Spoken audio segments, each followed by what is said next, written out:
Hello everyone, I hope you're all doing well.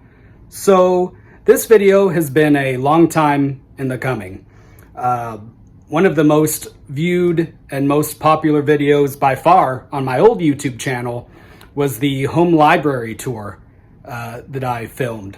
This was a couple years back. And when I got locked out of my old YouTube channel and started this new one, there's a video somewhere out there explaining all that. I was going to make another library tour video, but I didn't really have the motivation or see the sense in making a video that would be an exact replica of the old one.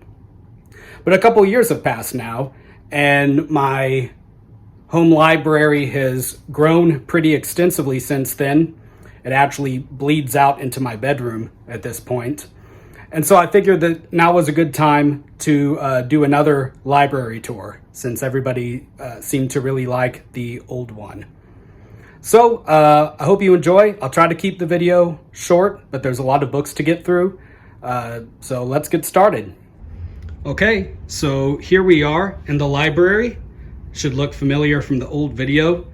Sam's with me today, so he might interrupt the video at certain moments, but we'll try to keep him out of the frame. Here's a full panorama view of the library, and then over there in my bedroom, there's another couple shelves. We'll get to those in a minute. Let's go ahead and get started. Now, if you saw the old video, you'd remember that I had my sidekick, Pete, the tarantula, pink-toed Pete. Pete died a while back. He's still around with us, though.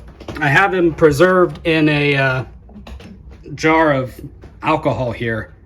So time hasn't been too good to Pete. But I didn't want to get rid of him entirely. So he's there. And maybe someday I'll get another tarantula, but we'll see. There's our old Shakespeare bust, which I said in the other video that I got at a garage sale for pretty cheap. So let's get started with this shelf. This smaller shelf here is essentially what I'm thinking of as my Bible shelf. You can see that I have a bunch of different versions and translations of the Bible up here, even some in other languages, Spanish, Greek, Turkish. And that continues on this side. I've got a lot of different translations of the Bible. And then down here, sort of older translations of when the Bible was first being written in English, culminating in the King James Bible, which is my preferred translation. I've got some study Bibles here. And then I've got study guides and commentaries on different books of the Bible. This one here is interesting, All About the Bible by Sidney Collette. It's a really old book, and I found this at a used bookstore and bought it. I read it, I thought it was pretty good. So I did some research into this guy, and it turned out that he was actually on the Titanic when the ship sunk, and he survived. But he'd written this book before the sinking of the Titanic. So it's a really old book. Bible handbook, sort of books about the making of the Bible, debates about which Bible version is best. I like to have kind of both sides of the argument there. And then some other books on Christianity, theology. I have another shelf that we'll get to in a minute with more theology. These are just kind of placeholders right now because I'm planning on getting more commentaries and stuff like that. Oh, and these books here, they aren't really religious or biblical. They're just old books that I've picked up at different antique shops and bookstores that look kind of nice. Some of these are really old. But over here, we get to the sort of main shelves.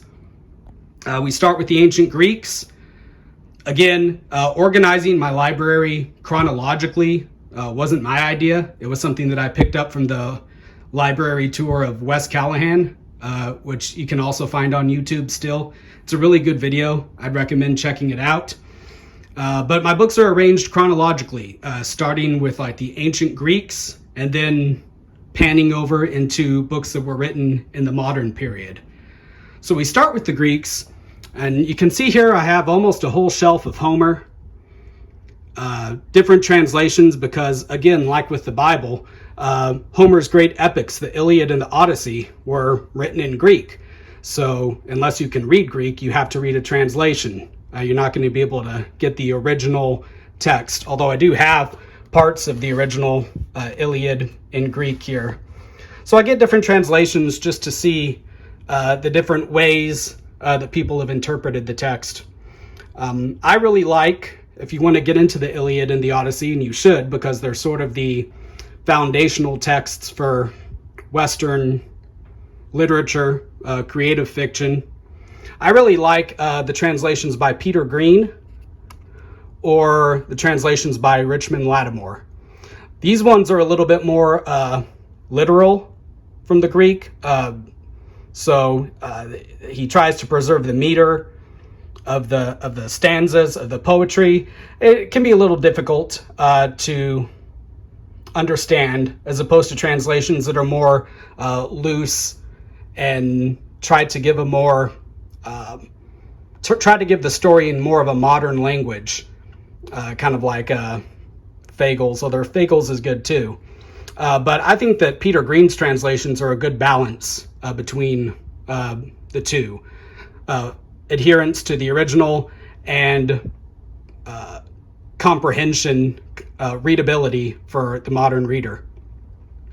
Got some books on the Iliad and the Odyssey, and then some other ancient Greek poets, Hesiod, Sappho, coming down here.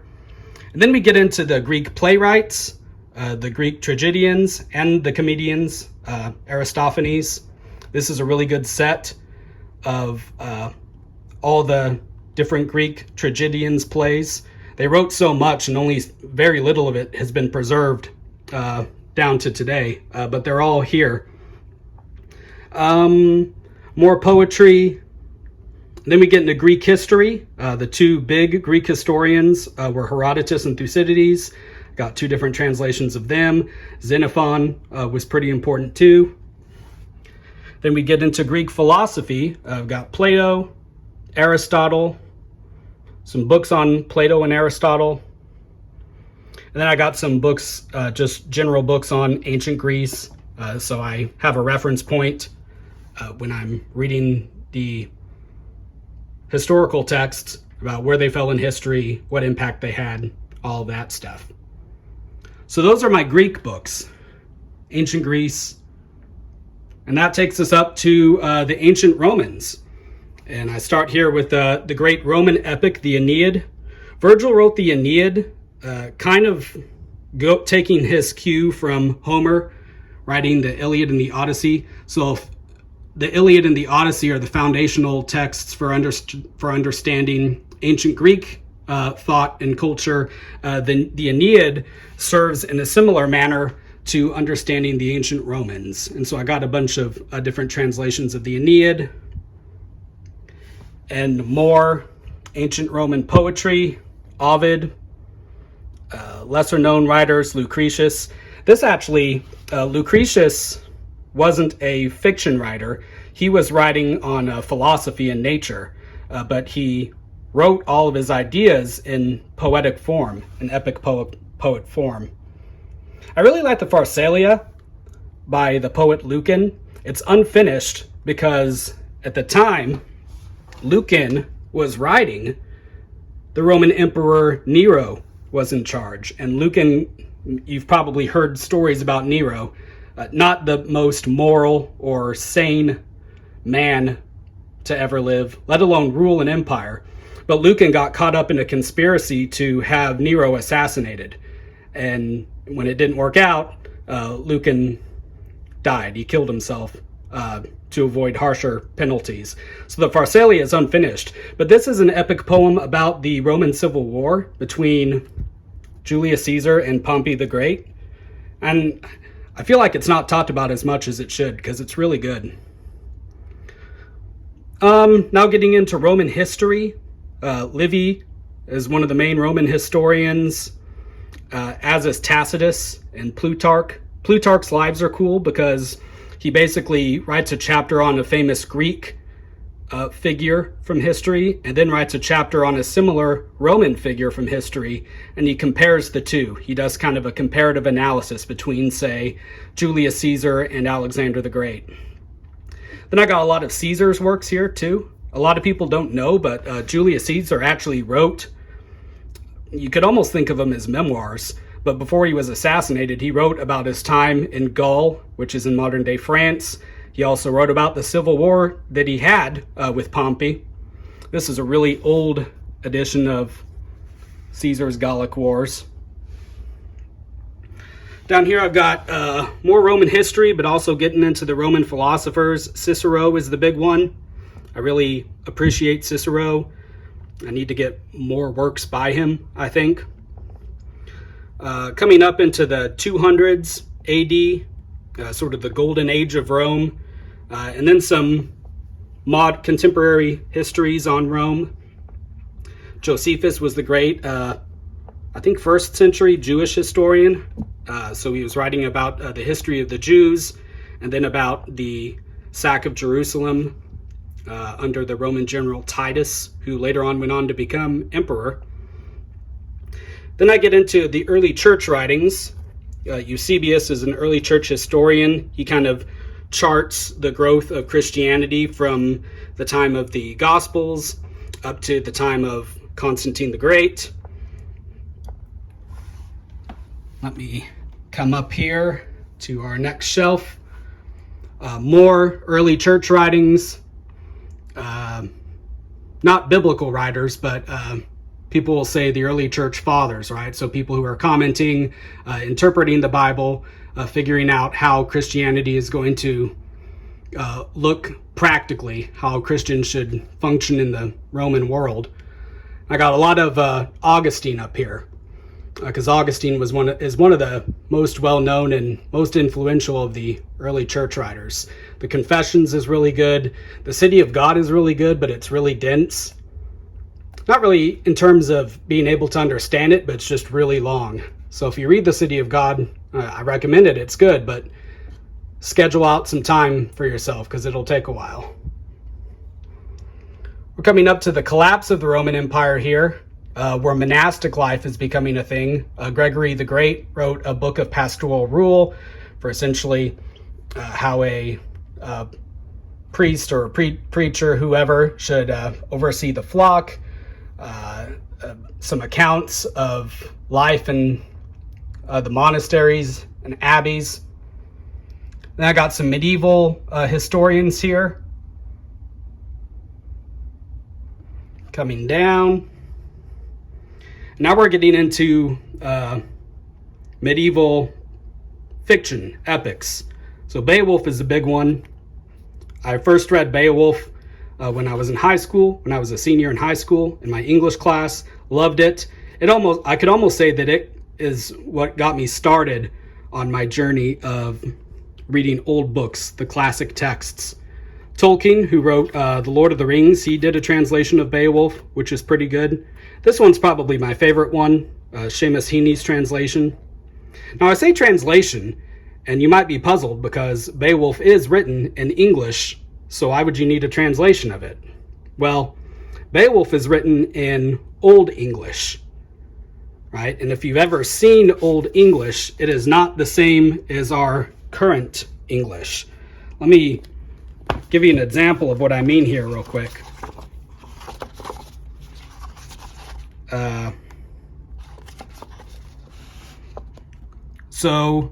This is the contemporary translation. So the Spear Danes in days gone by and the kings who ruled them had courage and greatness. We have heard of those princes' heroic campaigns. Sounds good. But if we were reading that in Old English, we get this. And it's really just a testament to how much the English language itself has changed and evolved over the centuries.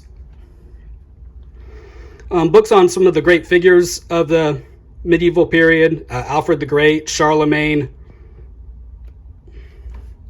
I haven't read a lot of these yet. I haven't quite worked my way up to this time period. I'm stuck back in the Greeks and the Romans because I keep rereading things. But there's histories of the Crusades, The Conquest of England by William the Great. More stuff on the Crusades here, but then I got a bunch of stuff on King Arthur.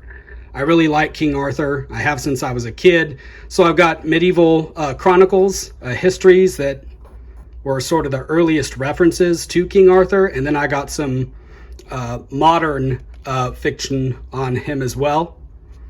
Chaucer's The Canterbury Tales, a very important work if you're studying English literature.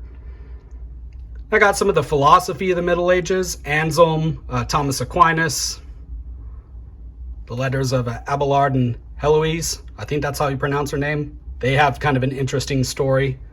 I got to move the video along here though, so if you're interested, you can check it out.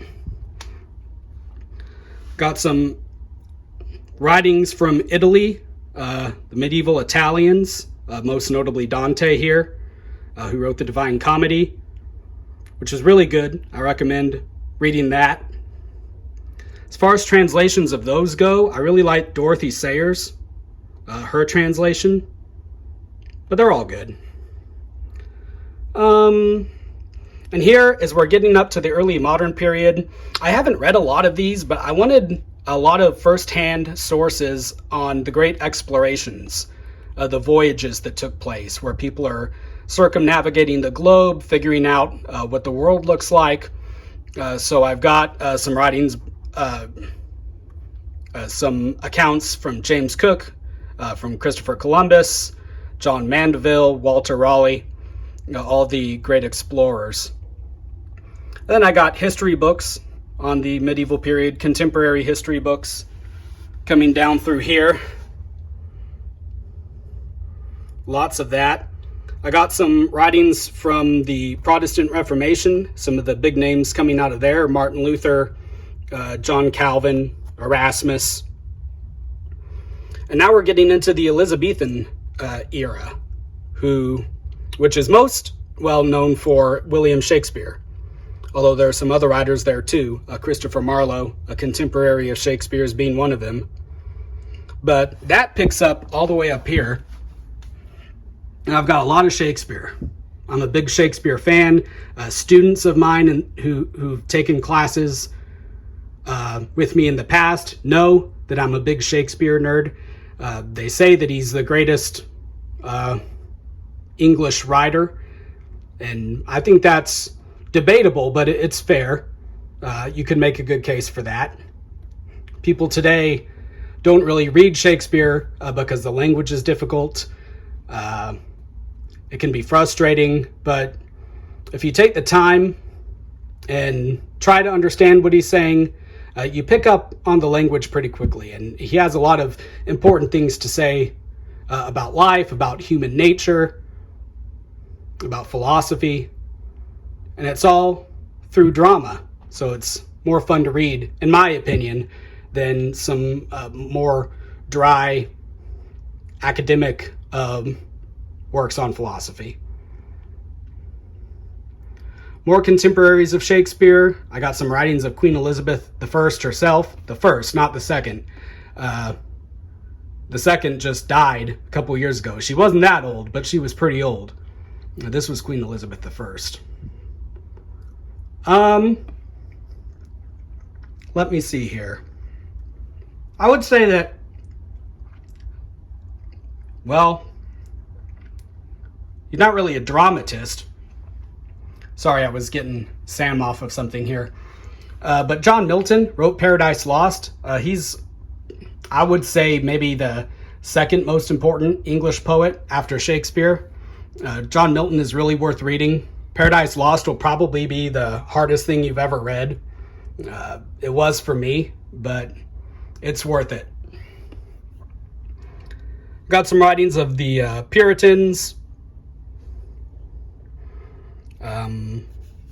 Some poetry from the period, John Donne, Cowper, Alexander Pope. We're really into the early modern period now. And with the early modern period comes the scientific revolution and then the Enlightenment, right, where people are starting to question the received wisdom from the past, coming up with new ways to look at the world, new ways to understand things.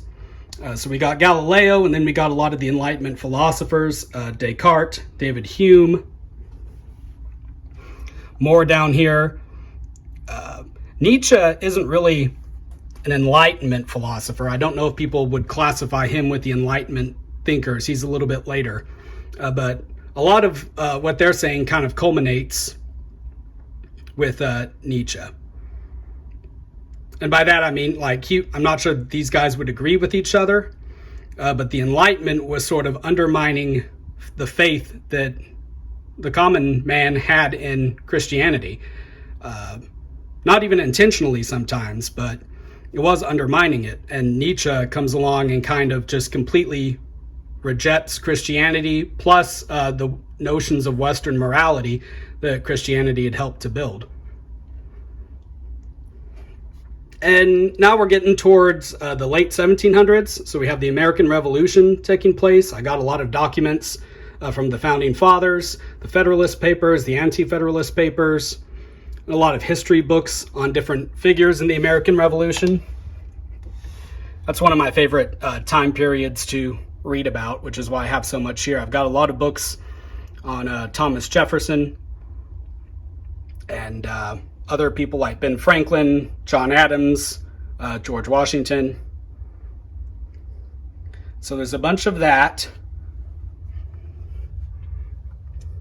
John Quincy Adams, Andrew Jackson, and I guess at that point my interest in the Founding Fathers kind of ran out because I never really got past anything after Andrew Jackson. But there was a while there where I was on a big American Revolution kick. And now we're coming to the time period where the novel was starting to become a genre in which people could write. Not even a genre, just a form. Because we had poetry all the way back to ancient Greece. But the novel as a form didn't start to emerge until this time period. So we got the early novelists here, Anne Radcliffe, Lawrence Sterne, people like that. It's really interesting to read those too and just see how writers are working within this new framework of storytelling. Getting into the Romantic period here, so the early 1800s roughly, we've got the Romantic poets, Wordsworth, Byron, Keats, and Shelley. And so from this point, we're going to have British literature, the way that my library is organized. So we're starting with British literature here, and then that's going to carry over into the other shelf. I really like Wordsworth. And Byron as well. Byron can be kind of funny, in my opinion. I'm not a big fan of Shelley, Percy Shelley, personally or as a poet. Percy Shelley was, in my opinion, arrogant. And I don't appreciate the way that he treated his wife sometimes, or his former wife, who he actually left to be with Mary Shelley, his second wife, who's famous for writing the novel Frankenstein. We'll get to that in a minute.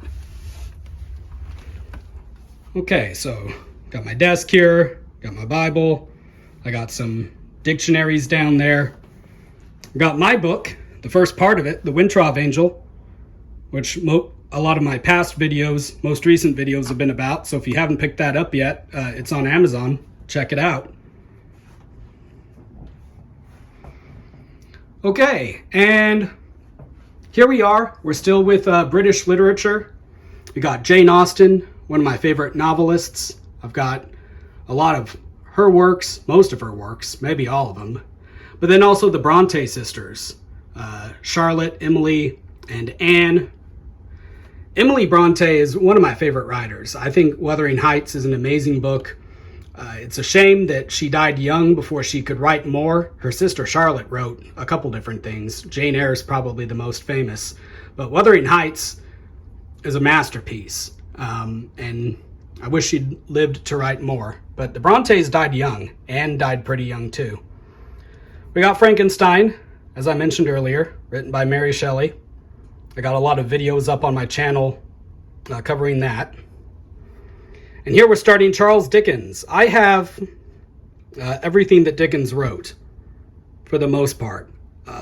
When I was working on my master's thesis in college, I did a lot of research into Dickens, even things like the American Notes when he did his first tour of America, what he thought about the country. Sam's kind of over here getting in the way, aren't you? Hey, say hi to people. Say hi. Okay, thank you.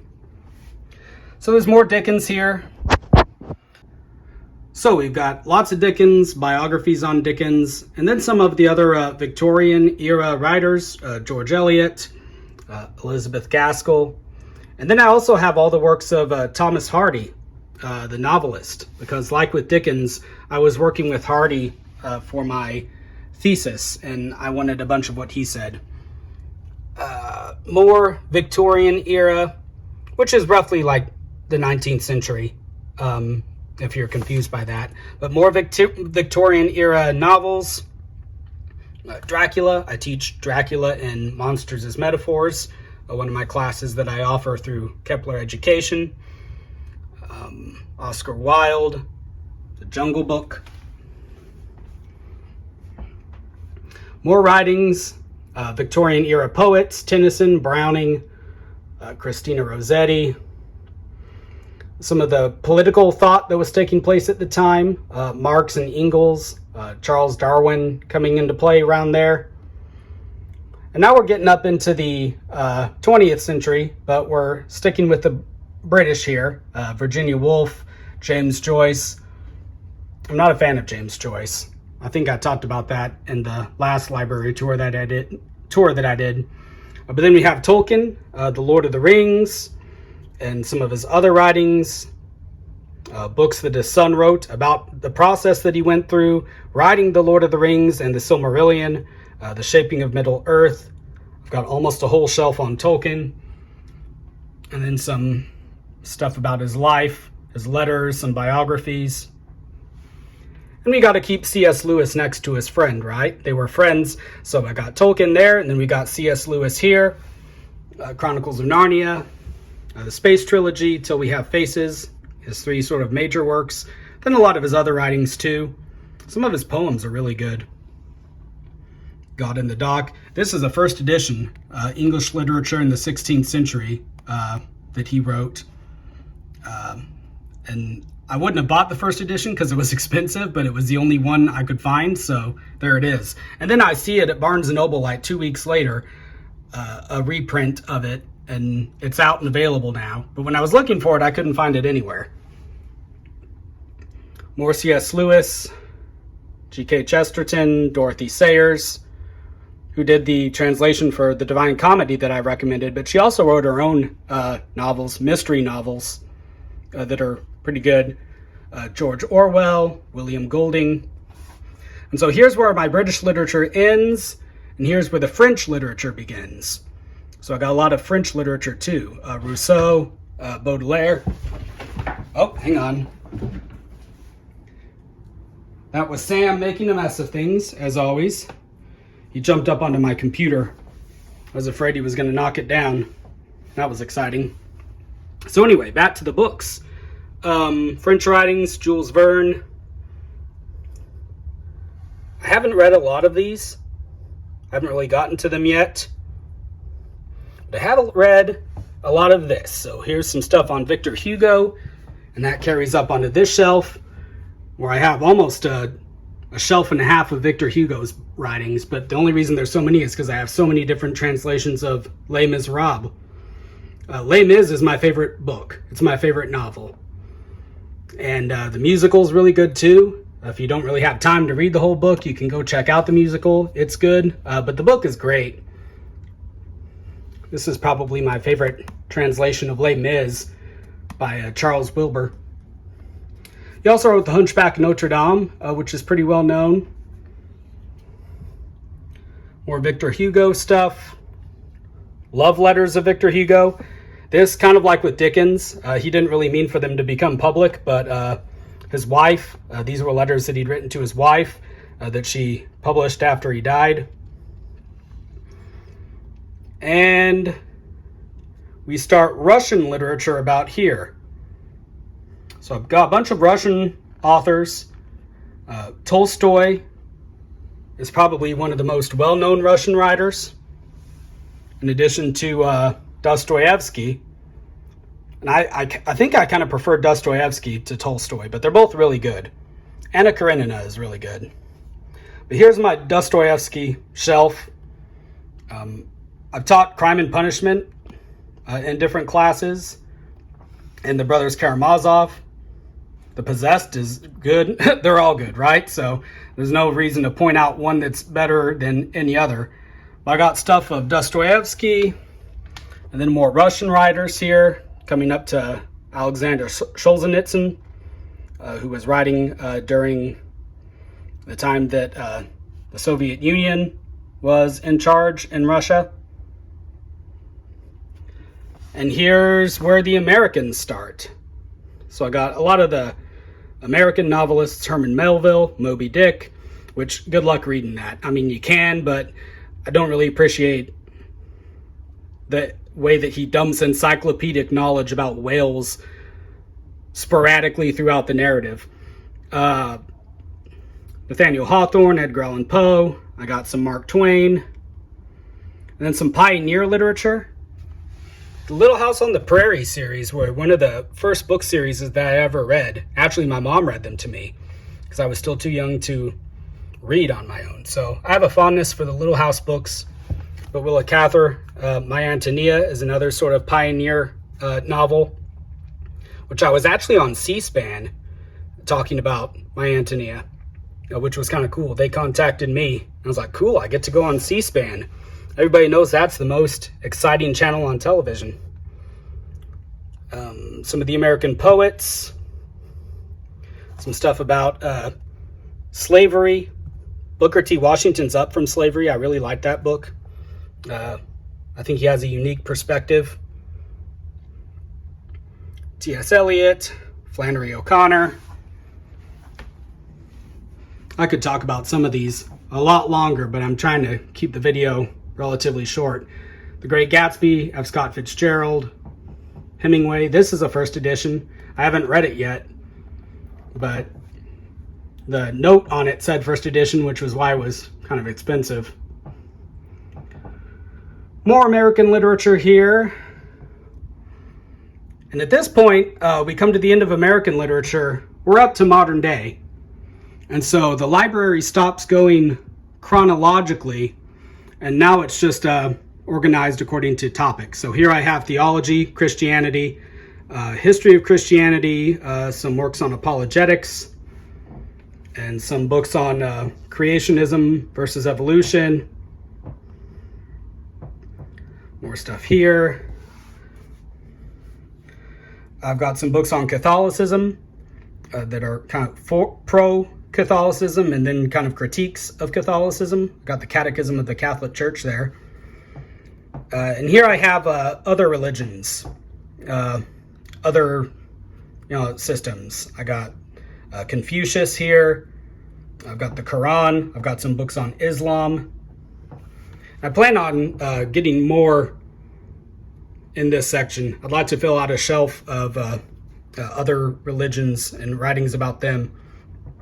But here I got kind of a philosophy section. Roger Scruton, who I really like. He died a couple years ago. He's a conservative philosopher in Britain. He wrote some good books, particularly on beauty. This is a great book. And it kind of changes the way that we think about art and aesthetics.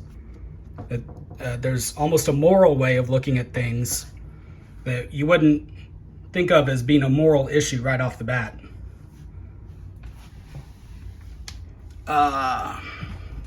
And here is a shelf of literary criticism, different schools of thought on literary criticism,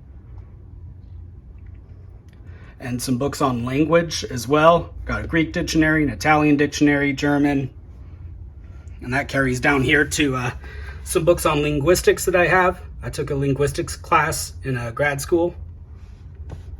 And here's where my kind of general history section starts. This is a collection of history by Will Durant, The Story of Civilization. It takes you from the ancient world all the way up to the time of the French Revolution. A friend of mine got this set for me for pretty cheap, and I'm very appreciative to her for getting that, because they've been good. Here's another similar to Durant's collection, but it's shorter. This one's by Susan Wise Bauer, taking us from the ancient world up to the Renaissance. Another series on history by H.G. Wells. Some books on ancient history. The Epic of Gilgamesh is thrown in here too. Ancient Babylonian epic. Some history on the Middle East. On the civil rights movement in America. More of that. I've got some biographies. I like to get firsthand accounts of important political figures. So I got like the writings of Reagan, Clinton, Bush. That doesn't really have anything to do with when he was in office, but Trump's Art of the Deal book, I haven't read it, but figured I'd pick it up.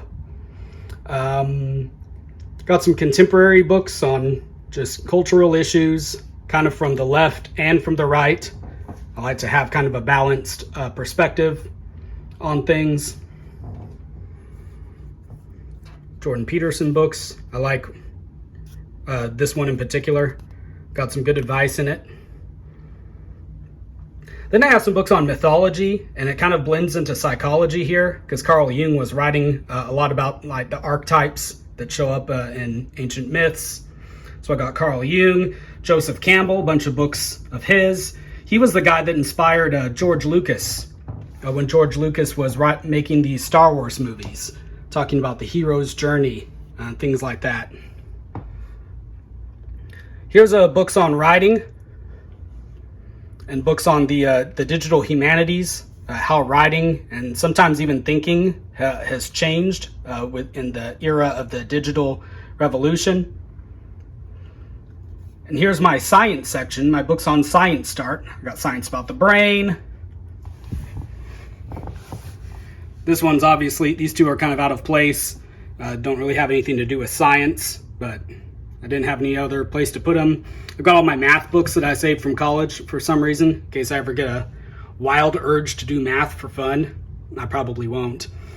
But here's more science books, and then some books on evolution, in support of evolution or critical of evolution. I wanted both perspectives there. This is a book, witness accounts of like alien encounters. I haven't really read that yet, but it seems interesting. All right, so we've got the main library covered on my little artifacts and stuff up there. Let's go over real quick into my bedroom. This one won't take as long. This is mostly just contemporary fiction here.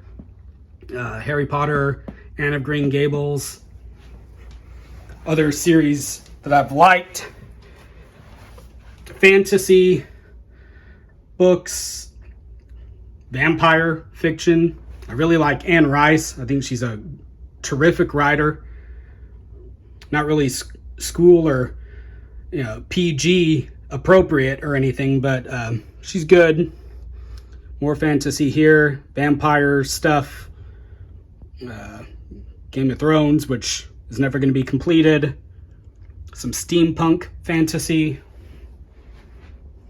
and then more contemporary writers up here. This was my first Lord of the Rings set that I got when I was like 11 or 12. Got the Left Behind series by Tim LaHaye. It was a big part of me becoming a Christian back when I was 12, 13 years old. I wouldn't agree with everything that goes on in them now, knowing the Bible, that having grown in my Bible studies, but I'm still appreciative of them. I think that they're mostly spot on. More contemporary fiction, Elmore Leonard, good writer. This is some fiction from other countries, some Egyptian fiction, Asian American fiction, short stories. I got some anthologies here, just random ones that I've picked up on just essays, poetry, short stories, more anthologies. There's a section on different games, card games. Phil Hellmuth is an interesting guy if you want to read one of his books to learn how to play poker. Some books that I picked up for self-publishing, some books on filmmaking and TV making. Sean Astin, I think that's how you pronounce his name, was Sam Gamgee in The Lord of the Rings, so that's sort of his account of the process of making The Lord of the Rings. And then it has some graphic novels down here. And some comic books. Graphic novels are like comic books, but they're serious, so we call them graphic novels and not just comic books. All right, so I apologize if it seemed like I was flying through things there, but it's going to be a long video anyway, I think. So that is my collection as it stands now. Let me see if I can get back into the library.